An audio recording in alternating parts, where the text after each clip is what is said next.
at Vineyard 48 today. It is a beautiful day, slightly windy, but nice and warm. The sun is out. Me and Vicky are hanging out at Vineyard 48 here, which is one of the nice wineries, but little known wineries here on Long Island. And I'm going to show you some of the vines. The buds just started coming out. It's April 19th, I believe. And here's the little sitting area of Vineyard 48. Just a beautiful scenery. Nice relaxing place.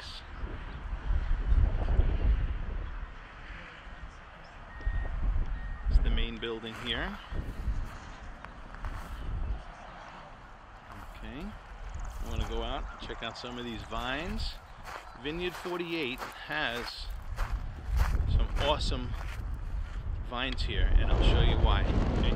The thickness of the vine determines how rich the berries are. And at Vineyard 48, they've got some of the oldest vines on Long Island. And look at how thick these guys are. You know, beautiful thick vines. That the winemaker who we just saw said they just started budding. But I mean, these vines are really mature and produce some great wine, which we just experienced firsthand, and is absolutely delicious.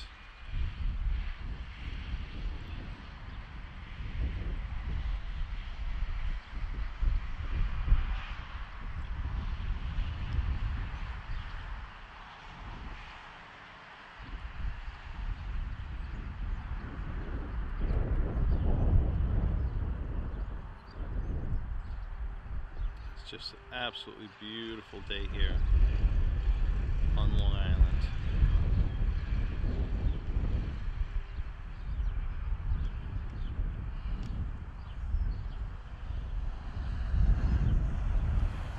Okay. I was invited to go down into the cellars here of Vineyard 48 by one of the winemakers, so we're going to see if he'll allow me to record some of the footage here of the cellars at Vineyard 48 and show you guys. So that I have it on the record here.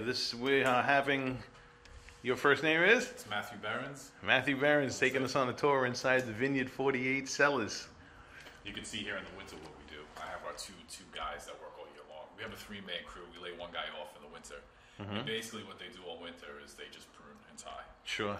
Makes sense. So we have 30 acres, so it takes about 3-4 months just to have everything down. They're finishing up this week actually with the tying. Okay.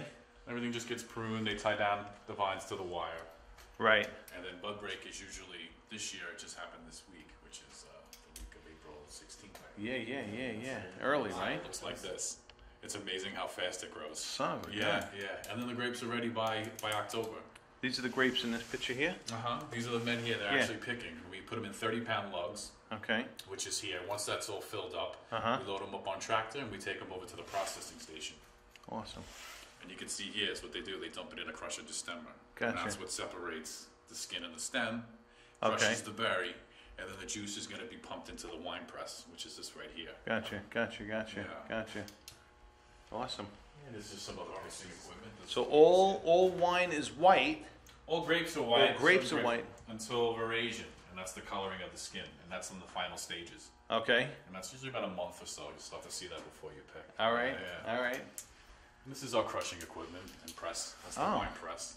Okay. That holds about 4.5 tons of grapes.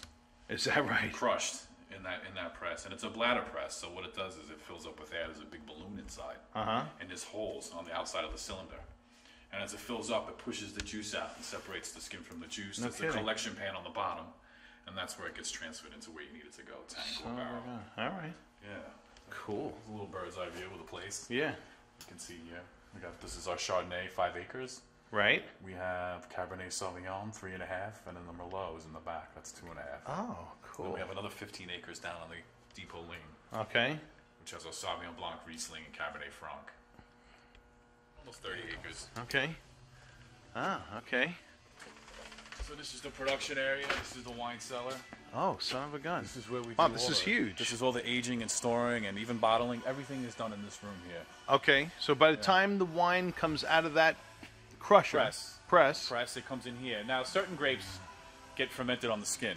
The reds do, actually. Okay. Right, red wine gets its color from the skin. Right. So I'm going to put the skins and everything inside the tank, and I'm going to constantly stir that and mix it up until fermentation's complete. Okay. And then I'm going to separate the skins and the juice. I'm going to get the skins out of the tank, pump that into the wine press, and then separate it. Okay. But white wines get pressed right away. Right away. Okay. Right. And this is, you know, where my red wines are aged and stored. How long do you age them for at least?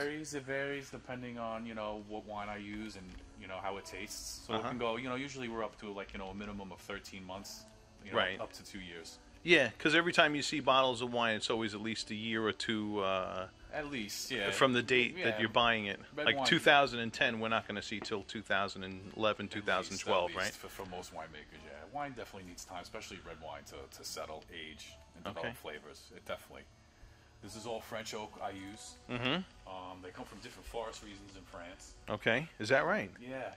And different flavors. You can have the Cooper actually have different toast levels in the barrel. You can actually have like a medium toast, which is just burning of the oak. Yeah. Give them more heavy flavors or light, based on what I want them to do. You know, so it's kind of cool. I can kind of like, you know, made to order barrels. No kidding. Yeah. Because I'm noticing that the barrels themselves are different colors. Like you got light and then does that have anything to do with it? Actually, what all that is that just fancy? I paint them. I paint them with wine leaves and sediment. Because you know, when you top, sometimes you spill over a little bit. And it kind of just makes it a little bit more nicer. Or at least I think.